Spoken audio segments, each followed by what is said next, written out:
Selamat pagi, selamat datang di podcast Radio Aufi Radio Gunadarma frekuensi 34,4 FM. Stasiun radio yang selalu memberikan motivasi dan inspirasi untuk hari-hari Anda.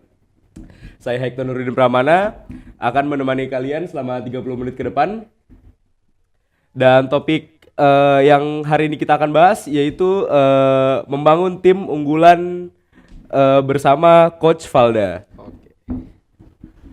Ya, salam kenal Coach Valda. Oke, salam kenal juga bro.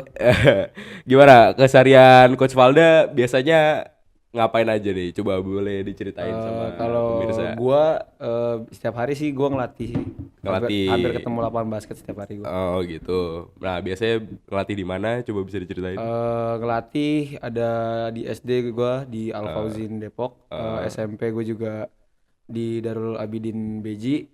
Sama SMA gua ada di dua tempat di Avicenna Jagakarsa sama di Sejahtera Oh Depok. gitu. Terus gua juga megang juga di klub untuk kelompok umur 10 tahun di NBC Depok. Oh gitu. Berarti lumayan padat juga ya jadwalnya ya.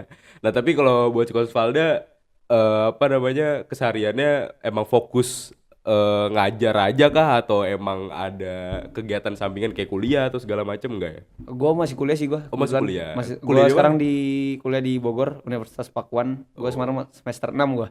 Dan gua juga masih aktif di basketnya juga gua. Oh gila. Jadi ngelatih sebagai sampingan aja sebenarnya sekarang.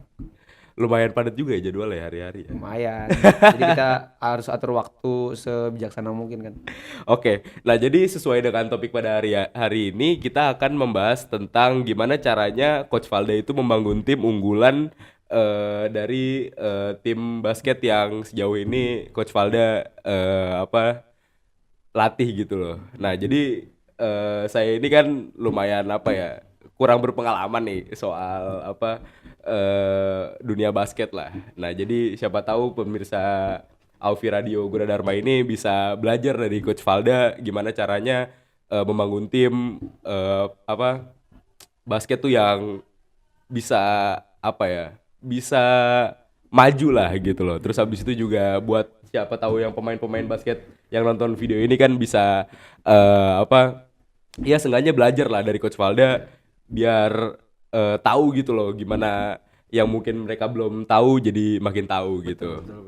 Nah, oke, gimana nih kalau menurut Coach Valda? Jadi saya kan lumayan kurang berpengalaman ya di dunia basket ya. Jadi menurut Coach Valda gimana nih menurut Coach Valda membangun tim dan gimana tips and triknya gitu buat mungkin yang nonton Aufi Radio Gunadarma ini kan bisa belajar dari Coach Valda dari pengalaman yang udah dilaluin sama Coach Valda gitu-gitu. Nah, siapa tahu penonton podcast ini bisa belajar dari Coach Valda. Nah, kalau menurut Coach Valda gimana nih tips and triknya? Kalau menurut gua gitu ya. Iya.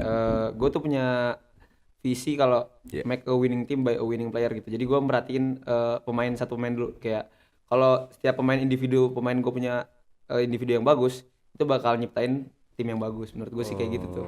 Karena kalau misalnya salah satu ada yang kurang individunya, itu bisa kayak ada perpecahan di tim itu. Menurut gue kayak gitu sih.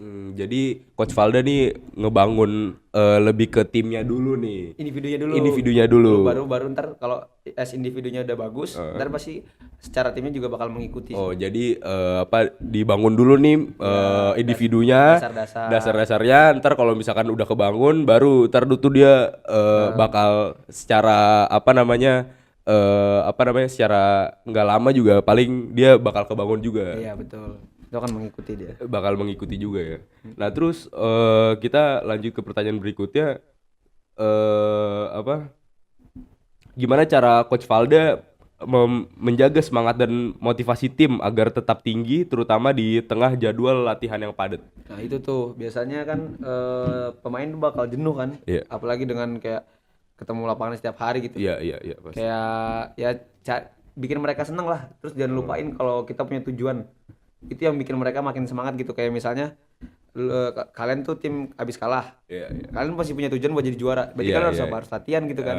Kalau kalian misalnya nggak semangat, hasilnya akan sama aja gitu. Iya. Terus bener. ya cara bikin biar mereka nggak jenuh ya kita adain games yang seru-seru gitu Iya, biar Tapi jangan lupain inti latihannya kalau kita punya tujuan gitu. Oh, buat menang intinya Iya. ya. Benar. Harus remember the tujuannya gitu sih. Tapi sejauh ini Coach Valda udah menangin tim itu berapa kali? Maksudnya dari tim-tim yang udah Coach Valda latih, abis itu juga yang udah Coach Valda apa namanya kasih ilmu-ilmunya, terus habis itu sejauh ini Coach Valda udah ngebentuk sampai mana gitu? Mereka udah menang kemana atau mereka udah apa namanya udah menang berapa kali gitu loh? Kalau yang menurut gua paling bagus sih yang gua antar klub gitu. Antar klub. Antar klub gua kemarin di umur 10 tahun tuh, di tahun lalu gua kejuaraan antar kota kan se-Kota Depok itu gua juara 1 itu. Oh, itu tim yang Coach Valda Pegang. pegang. Iya. Maksudnya kan ada yang gue pegang secara langsung sebagai kepala pelatih, kan ada juga gue sebagai asisten juga. Oh gitu, jadi nggak melulu jadi kepala pelatih ya Iya. Coach Valda ya. Oh jadi, Gue juga masih banyak belajar juga sih. oh iya mungkin gara-gara apa umurnya juga masih Iya. segini juga ya. Iya, jadi pengalaman yang harus dilaluin masih cukup panjang ya. Betul. Ya oke. Dan gimana sih kalau menurut Coach Valda itu ngebangun tim biar solid? Ya kan pasti kan kalau kita kan individu kan beda-beda ya. Nah jadi apa namanya tantangan buat ngebangun individunya ini kan juga lumayan beda-beda pasti kan, dan caranya pasti kan nggak semuanya sama kan. Nah kalau menurut Coach Valda sebagai as a team, apa namanya pelatih gitu loh, itu kan pasti kan sesuatu hal yang lumayan susah kan. Ya, men. Kalau menurut saya tuh kayaknya pelatih itu kan harus belajar psikologi pemain. Iya. Karena setiap individu tuh punya kayak karakter yang beda-beda. Apalagi anak KU10, Iya, anak-anak iya. SD kan. Iya, umurnya kan ada pasti kan di yang bawah ya. Dia gampang nurut, ada juga Iya. yang dia susah diatur. Iya. Nah, kita sebagai pelatih tuh harus paham dia tuh cara kita marahin dia tuh kayak gimana. Oh. Karena setiap orang punya cara dimarahin yang beda-beda. Setiap orang juga punya cara yang di-support yang beda-beda. Oh, Nah, jadi kita harus mengetahui itu sebagai pelatih, itu penting banget tuh. Jadi nyesuain dulu nih gimana nih karakter si A kayak gimana, si B kayak gimana, baru tuh ngajarinnya Gak gimana bisa caranya. kita ngelakuin sifat yang sama sebagai pelatih kita ke semua pemain. Oh, itu iya, itu iya. rata-rata pemain tuh ngerasa kayak aduh pelatih marahin gue mulu nih.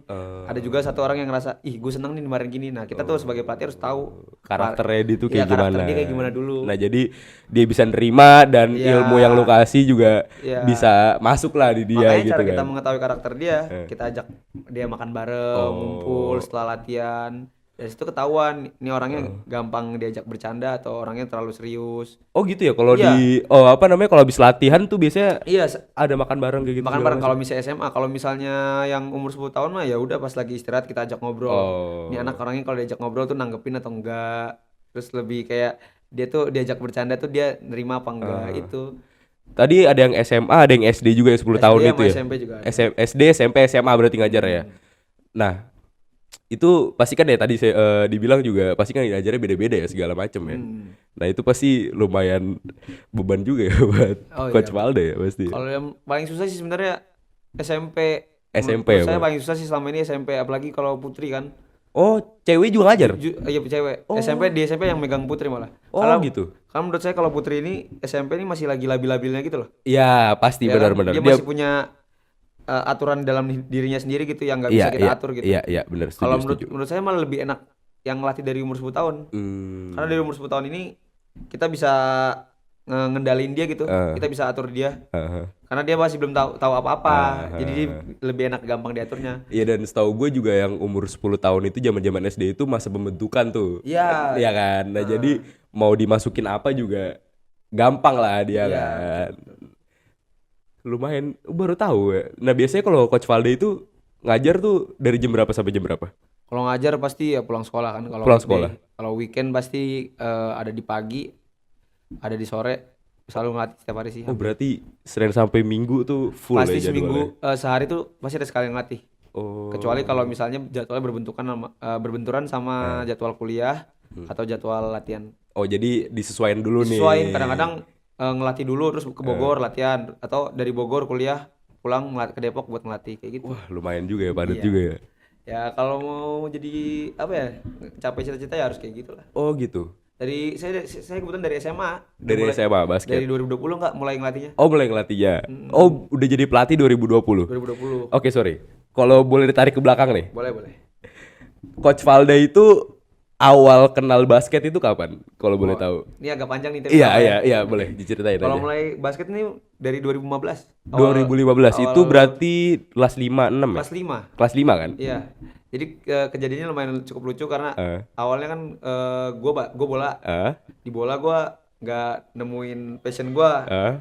Dalam lingkupnya tuh gua masuk tim B terus. Oh, tim B tuh kalau boleh tahu itu yang Mainnya dikit, penggantinya B, penggantinya iya. si A ya berarti Iya, ya. Oh, mainnya dikit, paham. Iya, sering iya. ada di bangku cadangan. Nah, dari Iya. situ gue nemuin, kalau lu tahu anime Kuroko no Basket, tahu nggak lu? Kurang tahu. Kurang tahu. Nah itu kalau lu bisa tahu ntar lu nonton tuh, itu seru banget animenya. Oh, itu anime. Iya, itu anime yang bikin gua akhirnya terjun ke bola basket. Oh, awalnya gara-gara nonton anime itu Iya. jadi tertarik buat basket. Basket. Nah, terus ajakan juga dari om gua. Oh, om lu dia itu pelatih atau apa? Sekarang kebetulan pelatih juga Oh, sama pelatih gua. juga. Nah, dia Nah, ngajak terus? gua buat nyobain latihan. Pertama kali gua latihan di SMP 6. SMP 6 Depok. Depok. Gua anak SD ikut latihan di situ, numpang. Oh, numpang. Oh, jadi omnya si Coach Valdi ini latih di SMA 6. Enggak, dia pemain di SMP 6. Oh, pemain di justru. SMP 6. Iya. Oh. Pas dia saya kelas 5, dia kelas 9. Emang jaraknya Ya, jaraknya sangat ngerti. ini, deket. Oh, jadi diajakin main lah di situ ya. Nah, Nyobain, dari situ nyobain nih olahraga basket. Pas nyobain ternyata, wih, lebih seru juga ternyata ya gitu. Oh, nah dari situ tuh udah mulai ada ketertarikan di situ Iya, tuh. ketertarikan sama Ketertarikan jadi mulai mendalami dari situ. Iya, mulai dah kan makanya bisa ngelatih gara-gara apa? Gara-gara masuk NBC juga kan salah satunya. NBC itu apa kalau boleh tahu? NBC ini Nusantara Basketball Club, dia ada di Depok, klub yang udah berdiri selama 40 tahun itu. Oh, jadi dia emang klub basket Ya, di Depok ya Depok berarti ya. basicnya. Oh, berarti itu klub lumayan gede lah di Depok. Lumayan paling Lumayan gede dan ya lumayan apa namanya banyak prestasinya pasti kan. prestasinya sih udah terhitung cukup besar sih. Oh, gitu. Berarti dari SD lumayan panjang juga ya Panjang kalau juga udah sekitar 10 tahun sekarang di basket. Iya, 10 tahun Nah, berarti mulai ngelatih dari kelas 11 SMA. 11 SMA. Iya. Nah, berarti kan udah mulai jeburnya itu pas SMP berarti kan jatuhnya ya? SMP, iya. SMP kan jatuhnya. SMP mulai nyebur habis itu apa namanya? SMA udah mulai masuk dalam banget tuh berarti Iya. kan. Udah masuk dalam banget, udah ikut kejuaraan-kejuaraan pasti. Udah. Nah, kalau setahu gue tuh ada apa kejuaraan itu basket tuh ada namanya DBL. Oh, DBL. Ah. Heeh. Nah, itu di daerah gua itu lumayan bergengsi lah. Betul. Lumayan bergengsi. Kan gue tinggal di Depok ya kebetulan. Cuman gue tuh main di daerah Jakarta Timur. Ya karena lu masuknya Cijantung. sekolahnya di sana kan. Iya, gue sekolah gue di daerah Cijantung. Nah, bukan Cijantung sih, Kalisari jatuhnya. Tahu? Nah, jadi di Kalisari itu kita lumayan, jadi kita tuh nongkrongnya bareng. Abis itu jadi kita nongkrongnya bareng dalam artian tuh kita sama sekolah-sekolah lain juga, sama sekolah yang negeri mana misalkan gitu di Jakarta Timur yang sekitar gua itu. Nah, itu kita nongkrong bareng. Nah, abis itu ada teman gua itu salah satunya dia emang pemain basket. Cuman ya nggak selu lah. Dia biasa aja lah. Lu kalau lu tahu ada SMA 39. Ke-9 Jakarta. Ya, Jakarta. Oh, tahu. Iya, tahu kan. Nah, teman gua ada yang 39. Casablanca bukan itu? Beda ya? 39 beda-beda. Jakarta Timur Cijantung. Oh, di jantung. Oke. Cijantung sama SMA Sudirman kalau tahu. Nah, itu teman gua ada yang di situ juga SMA. DBL dia. Nah, di SMA 39 itu kemarin yang waktu gua masih nongkrong itu, teman gua ada yang ikut terus menang. Ada ikut menang. Nah, gue jadi lumayan tahu tuh sama DBL. nama DBL. Nah, jadi apa namanya? Ya, jadi ya sedikit-sedikit gue tahu lah kalau apa namanya kayak yang sebegitunya gitu loh kalau apa namanya basket itu bergengsinya lah. Betul. Nah, oke, kita lanjut pertanyaan berikutnya ya, coach ya. Oke, kalau DBL, emang DBL nih apa ya, liga basket tertinggi di Indonesia kan? Karena dia punya gengsi yang tinggi karena dari situ setiap pemain bisa ada kesempatan buat berangkat ke Amerika gitu. Oh, gitu. Ya, pemain-pemain terbaik yang terpilih bisa seleksi dari 100 orang bakal 12 orang yang bakal ke Amerika. Nah, gua kebetulan di Depok ini sangat dipandang susah buat masuk DBL ya. Kenapa gitu? Karena apa ya? Sekolah di Depok ini nggak terlalu dilihat sama DBL. Nggak tahu kenapa gitu. Karena jarang hampir Kemarin sih gue baru ikut DBL tuh SMA yang gue pegang Sejahtera kemarin di track 3 DBL Jawa Barat. Alhamdulillah gue juara juara 2. Nah, segitu gue masuknya di track 3 enggak 55. Padahal gue udah daftar 55 tapi dialihin ke track 3. Track street itu apa kalau boleh tahu? Nah, track 3 ini di olahraga basket ada track 3 namanya 3 lawan 3. 3 lawan 3. Iya, jadi setengah lapangan makanya. Oh, jadi pakai setengah lapangan, lu Iya, 3 lawan 3. 3 lawan 3. Oh. Kalau 5 lawan 5, 5 on 5 itu yang lebih Oh, yang full lapangan. Iya. Kenapa ya kalau bisa apa namanya di Depok tuh nggak terlalu dipandang ya? Karena mungkin Sejauh yang pengalaman lu lihat gitu. sejauh pengalaman gue lihat ya, karena di Depok mungkin tandingnya di Depok aja kali ya. Jadi Oh, jadi sekolah-sekolahnya tuh nggak ke expose dari DBL gitu. oh, Beda paham, sama sekolah-sekolah paham, yang paham, kayak di paham. Bogor, Bandung, Cirebon, mereka lebih ke expose sama media. Jadi DBL juga nerimanya lebih enak gitu. Oh, jadi emang DBL. Emang kan DBL ini pengen kompetisinya tuh kompetitif. Jadi dia pengen nerima tim terbaik aja yang buat masuk situ gitu. Jadi dia nggak Kalau di mau- Depok sih, kalau seingat gue yang udah pernah ke DBL tuh SMA 6, SMA 2, SMA 1. SMA 1 ya. Iya cuma 3 itu. Sedangkan kalau dari Bogor hampir seluruh SMA tuh bisa ikut DBL gitu. Kalau di Bogor, Di Bogor padahal dia sekolahnya mau terkenal mau enggak pasti bisa masuk DBL. soalnya mungkin ya DBL udah lihat Bogor iya. ya kan. Jadi perhatiannya jadi sentralnya yang dilihat gitu loh. Nah, kemarin kebetulan 2024 awal apa yang DBL ngadain di Bogor. Sekolah yang gue pegang ngirim SMA Sejahtera itu. Tim putranya juara 2. Nah, kalau boleh tahu nih, jadi DBL itu pada intinya itu kan tadi apa namanya dia perlombaan basket yang lumayan bergengsi kan. Ya, ya. Nah, jadi emang berarti dia secara intinya dia tuh mencari sekolah. Berarti itu kan bergerak di sekolah kan? Bergerak di sekolah. Iya, berarti emang apa DBL itu nyari sekolah-sekolah yang apa namanya berprestasi dalam kutip basket. Iya, betul. Nah, habis itu nanti dicari sama mereka dan yang terbaik ini ntar ditarik ke US. Bukan, jadi bakal ada kompetisi situ di DBL. Kan ada sekitar 34 provinsi di Indonesia kan. Iya. Dan nggak semuanya tuh ke bagian regionnya DBL. Ada region West Java, ada East Java. Nanti dari setiap provinsi bakal diambil 10 pemain terbaik, dikumpulin sama 28 provinsi yang ada DBL-nya. Setelah terkumpul 280 orang, sekitar 280 orang, diseleksi jadi 12 pemain. Wah, lumayan Itu ketat bakal juga ya. Makanya orang-orang yang ke Amerika ini rata-rata prospek buat di basketnya bakal lebih bagus gitu. Oh, gitu. Bukan pemain doang, pelatih pun ada 4 pelatih yang bakal berangkat ke US. Oh, gitu. Jadi nggak cuman pemain aja. Iya. Tapi itu memang salah satu impian gue sih.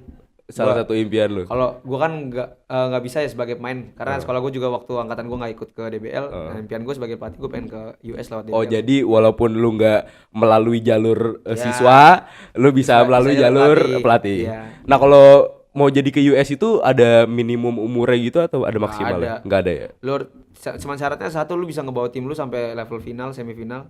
Oh, abis itu Iya, bisa. karena dari situ kan ketahuan kalau misalnya tim lu bisa ke bawah final, oh ini pelatih berarti punya pelatih bagus gitu. Oh, jadi apa namanya? Oh, ini ketahuan nih dia apa namanya kayak oke nih ngelatihnya. Oh, ya paham. Nah, oke. Kita tadi udah selesai bahas ini ya, yang Banyak DBL ya. DBL. Cukup menarik ya soal DBL ya. DBL menarik banget itu. Lumayan ini apa? Gue Kalau dibikin podcast bisa 2 jam bahas DBL doang. gue baru tahu kalau misalkan apa DBL tuh sebegitu diharapkan Iya. buat pemain basket Indonesia justru. Semua main basket pengen cita-citanya tuh main di DBL itu doang. Oke, kita lanjut pertanyaan berikutnya Coach Valda. Gimana Coach Valda itu termotivasi gitu buat jadi pelatih basket kalau boleh tahu? Termotivasi ya karena Iya. banyak impian gue sebagai pemain yang belum tercapai gitu. Oh, kenapa emangnya Kayak- sebelum-sebelumnya Kayak ada sebagai apa? pemain kan gue cuman bisa main di level Kota Depok gitu. Iya. Kayak gue pengen main di level Jawa Barat. Nah, mungkin gue bisa gapai impian gue sebagai pemain pelatih Jawa Barat gitu. Aha. Suatu saat nanti gitu. Atau kayak kemarin gue sebagai pemain nggak bisa main di DBL, tapi ternyata sebagai pelatih gue bisa bawa tim gue juara DBL gitu. Nah, itu jadi suatu iya, yang suatu kayak banyak hal yang belum gue capai sebagai pemain, pengen gue capai pas lagi pelatih. Terus yang kedua itu gue pengen ngebagiin ilmu gue gitu. Gue nggak mau ilmu yang gue dapet selama gue jadi pemain itu sia-sia gitu. Iya. Lebih baik jadi apa ya? bermanfaat buat Iya, pahala yang bakal iya. terus berlangsung kan. Iya, benar. Itu sama satu lagi pengen majuin basket di Kota Depok sih. Ngebenahin semua basket di Kota Depok. Jadi emang apa namanya? Jadi awalnya Coach Valda ini kan pemain ya biasa. Pemain, Terus iya. abis itu udah lumayan edik lah kasarnya kan. Ya. Edik dengan dunia basket dan udah tertarik gitu kan dengan dunia basket. Jadi kayak mungkin lu terpikir kayak wah ini kayak sayang nih kalau ilmu gua Iya. cuman gue pakai sendiri, abis itu juga cuman ya buat gue main doang, buat gua kejar sendiri, kalau nggak dikasih ke orang kayak sayang gitu kan. Terus Betul, habis betul. itu balik lagi tadi lu bilang juga masih banyak yang belum lu dapat kan Belum dari dapet ya, sebagai pemain gitu. sebagai pemain kan. Karena apa ya, pengen apa ya, di Depok tuh kan basketnya masih banyak yang kayak pemain-pemain tuh lupa kalau fundamental tuh paling penting kan.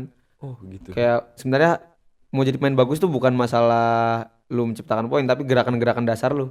Saat lu menerima bola, saat lu mendribble bola, itu yang dilupakan pemain-pemain di Depok sih. Itu sih yang pengen gua, biar Depok ini di basket di Jawa Barat di Indonesia tuh dipandang bagus gitu. Oh jadi Tujuan gue juga sih itu. Oh jadi dengan apa yang lu udah laluin dan Ya, udah lu lakuin, pengen gua bagiin bisa lu gitu. sharing ke Ya. mereka yang kayak ini loh yang seharusnya lu lakuin gitu. Iya. Iya, Tapi paham. emang awalnya gue juga cuman ngebantuin doang, ngebantuin klub gue doang. Iya, Karena iya. gue di umur gue 16, gue ngebantuin doang. Ternyata lama-lama tertarik juga sebagai pelatih gitu. Oh, jadi awalnya lu sebelum jadi pelatih ini ngebantu doang Ngebantu nih doang. klub nih. Mulai tertariknya, mulai benar-benar tertarik sebagai pelatih pas udah ada pemain yang udah bisa gue jadiin gitu. Oh, gara-gara Gara-gara gue latih dia eh, menjadi berprestasi. Jadi mulai dari situ kayak paham. Oh, ini ternyata- kayak lu ngerasa iya bagus, enak jadi juga jadi ngelatih nih. Kayak ngerasa jadi kompeten lah buat Iya. ngelatih ya. Dan kebetulan gue juga baru ngambil sertifikasi lisensi pelatih kan. Oh, Lisensi oh, C. ada lisensinya ya? Pelatih tuh ada lisensinya kayak sim motor, sim mobil Ah. juga. Nah, Pelatih, itu buat dapetin lisensinya harus gimana? kalau lisensi yang gue ambil pertama kemarin lisensi C, pelatih bola basket tingkat muda. Oh. Nah itu semua orang bisa dapetin itu, karena semua orang pasti bakal lulus. Oh, pasti bakal lulus Pasti lah bakal kalau lulus. ngambil itu. Pilihannya antara lulus atau lulus bersyarat. Lulus Oh. bersyarat berarti harus magang selama 1 tahun Magang di di klub manapun atau Oh, di klub sekolah manapun. manapun. Nah, Jadi- alhamdulillah kemarin gue ngambilnya di Bogor. Walaupun gue orang Depok tapi gue ngambil di Bogor karena pas di Depok gue kebetulan nggak bisa. Jadi biar gampang lu sekalian kuliah Ya, mungkin ya. sekarang kuliah gue ngambil di Bogor selama 3 hari, namanya penataran pelatih tuh. Oh, Dari gitu. 40 orang yang ikut, gue alhamdulillah peringkat 9 situ. Wah. Kayak terus kemarin juga gue abis dari Cirebon juga gue ngambil penataran pelatih fisik, strength and conditioning juga. Jadi di basket tuh sebenarnya rumit, nggak cuma jadi pelatih doang, ada conditioning, ada pemanasan. Pemanasan tuh ada ilmunya juga, panjang. Pemanasan juga Pemanasan ada. sebenarnya ada juga. Nah, ini step lu mau main basket nih misalkan apa Iya. mau main basket nih? Sebelum main basket sebenarnya, Sebelum main basket. kalau itu ada pemanasan dulu yang harus dilakuin. Eh, Pemanasan itu terbagi dari 3 hal, ada macam-macamnya sebenarnya. Tapi sebenarnya semua orang tuh pengen main basket tuh yang penting datang main sebenarnya, tapi melupakan itu loh. Hal-hal yang paling penting itu. Oke. Nih ya, ini buat tips kalian Aufi Radio juga nih ya. Nah, jadi ini kan tadi udah dibilang dari awal ya. Kalau gue nih lumayan kosong nih soal Iya, iya. basket ya. Nah, coba nah balik lagi yang tadi gue bilang dari awal, siapa tahu yang belum kalian tahu dan yang mungkin kalian udah lakuin itu ada sesuatu yang kurang. Nah, coba Coach Valda kasih tahu nih, kayak siapa tahu nih Aufi Radio, penikmat Aufi Radio bisa makin belajar dari Coach Valda. Nah, apa yang sekiranya nih harus kayak dari awal sampai buat jadi main tuh kayak gimana Coach Valda? Yang paling apa ya, orang-orang di Indonesia nih ya, Iya. terutama di Depok nih, Iya, yang paling iya. karena kan gue Iya, ngelatih di Depok, jadi iya, gue di Depok. nyadari gitu. Iya, iya. Mereka melupakan pendinginan dan pemanasan, padahal itu part paling penting di olahraga Itu gitu. justru penting Iya. banget. Kenapa pemain-pemain di sana tuh jarang cedera? Karena mereka melakukan pemanasan aja hampir setengah jam. Oh, Pendinginan aja gara-gara hampir pemanasan itu bener. Pemanasannya benar. Kalau kita kan sekedar cuma ngelakuin pemanasan yang penting main gitu. Iya, iya. Padahal iya. pemanasan sendiri itu sebenarnya memakan waktu setengah jam sampai sejam sebenarnya. Itu lebih baiknya atau seharusnya? Seharusnya. Seharusnya wajib Seharusnya. dilakukan, iya. Jadi kalau misalnya latihan jam 2 sampai 4, berarti kita mulai pemanasan jam 1 Oh. buat ngelakuin pemanasan sejam doang itu. Iya, itu kalau iya apalagi kalau misalkan Iya. kalian mau jadi pemain yang Main yang serius ya. Tapi Pemain. kebanyakan murid-murid gue sih Iya. ya di Depok sih, karena gue ngeliat latihan jam 2 datang jam setengah 3. Iya, soalnya juga Dengan alasan apapun iya, gitu. iya. Soalnya kita juga kan nggak bisa berpatokan kayak semua orang tuh sama apa yang lu Iya. pikirin, semua orang tuh sama. Jadi lu juga Karena ya itu mereka balik juga lagi. masuk pasti tujuannya beda-beda kan. Iya, iya, benar, Ada yang benar, cuma benar. cukup buat sehat, Iya, ada yang punya buat prestasi, have fun. Iya. Macem-macem ya. Nah, kita sebagai pelatih juga ngelihat dari semua kita apa ya, kita bawa nih orang mau kemana sih di basket arahnya. Oh, oke. Nah, tapi kalau menurut Coach Valda, pemanasan yang benar yang seharusnya tadi Coach Valda bilang itu berlaku di semua aspek olahraga kah atau Iya, apa basket aja menurut Coach Valda? semua aspek olahraga itu penting banget pemanasan itu Oh yang gitu ya. menghindari setiap atlet terhindar dari cedera. Oh, jadi itu makanya kenapa atlet-atlet suka cedera mungkin gara-gara pemanasan, salah satunya juga pemanasannya. Salah satunya pemanasan. Tapi kalau misalnya emang sudah pemanasan dengan baik tapi cedera berarti emang itu musibah Oh, aja. musibah aja ya, Karena kan benar-benar juga. kita nggak ada yang tahu kan hari Iya. sial hari kalender gitu. Iya benar juga ya. Oke, untuk pertanyaan terakhir ya, Coach Valda. Oke. Apa nih pesan Coach Valda bagi pendengar Alfi Radio Gunadarma ini yang sedang berjuang membangun tim mereka nih? Kalau menurut Coach Valda apa? Jangan pernah ngeluh sih. Eh, Karena emang pasti ngebangun tim tuh berat banget kan. Iya iya iya. Apalagi timnya tuh mungkin ngebangun dari nol, pemainnya belum ada. Iya. Pokoknya terus semangat aja gitu. Jangan pernah mikirin hasil akhir gitu. Tapi jangan lihat dari hasil akhir, tapi lihat dari hasil dari proses yang udah dijalanin gitu. Oh jadi yang Gitu sih. penting tuh sejauh ini berjuang dulu lah. Iya, kayak buat gimana buat ya. pelatih-pelatih jangan pernah mikirin kemenangan gitu. Oh, Yang penting proses dulu yang bagus, kalau kemenangan bakal datang dengan bagus gitu. oh. Itu sih pesannya, jangan kayak nggak basket itu tujuannya bukan buat soal menang doang gitu, tapi gimana kita caranya nikmati proses sehingga mendapatkan progres yang bagus gitu. Jadi yang penting nih kalau menurut Coach Valda ini gue intiin aja ya biar yang nggak mau ngelatih juga terus habis itu yang nggak di dunia basket juga bisa tahu seenggaknya. Jadi pada intinya menurut Coach Valda ini ya pada intinya ya lu ya udah yang penting berjuang aja dulu yang terbaik ya pastinya ya. Terbaik, ya Yang terbaik abis itu juga berproses. Dan yang pasti proses itu nggak instan. Kayak instan.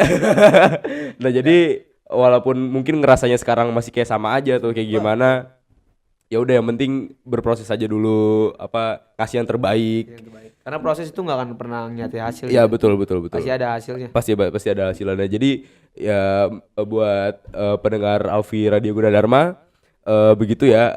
Jadi kalau menurut Coach Valda pesan terakhirnya yang penting kalian itu berproses. Ini mau pelatih, mau pemain atau yang mau mulai ya kan. Iya. Nah jadi kalian yang penting itu berproses aja. Terus kalau misalkan emang kalian mau serius ya coba Tekunin. tekunin, lebih didalemin lagi kan. Biar kalian juga kelihatan gitu hasilnya. Yang enggak cuma ya sekedar main-main buat have fun aja. Oke, sekian podcast Alfi Radio Gunadarma.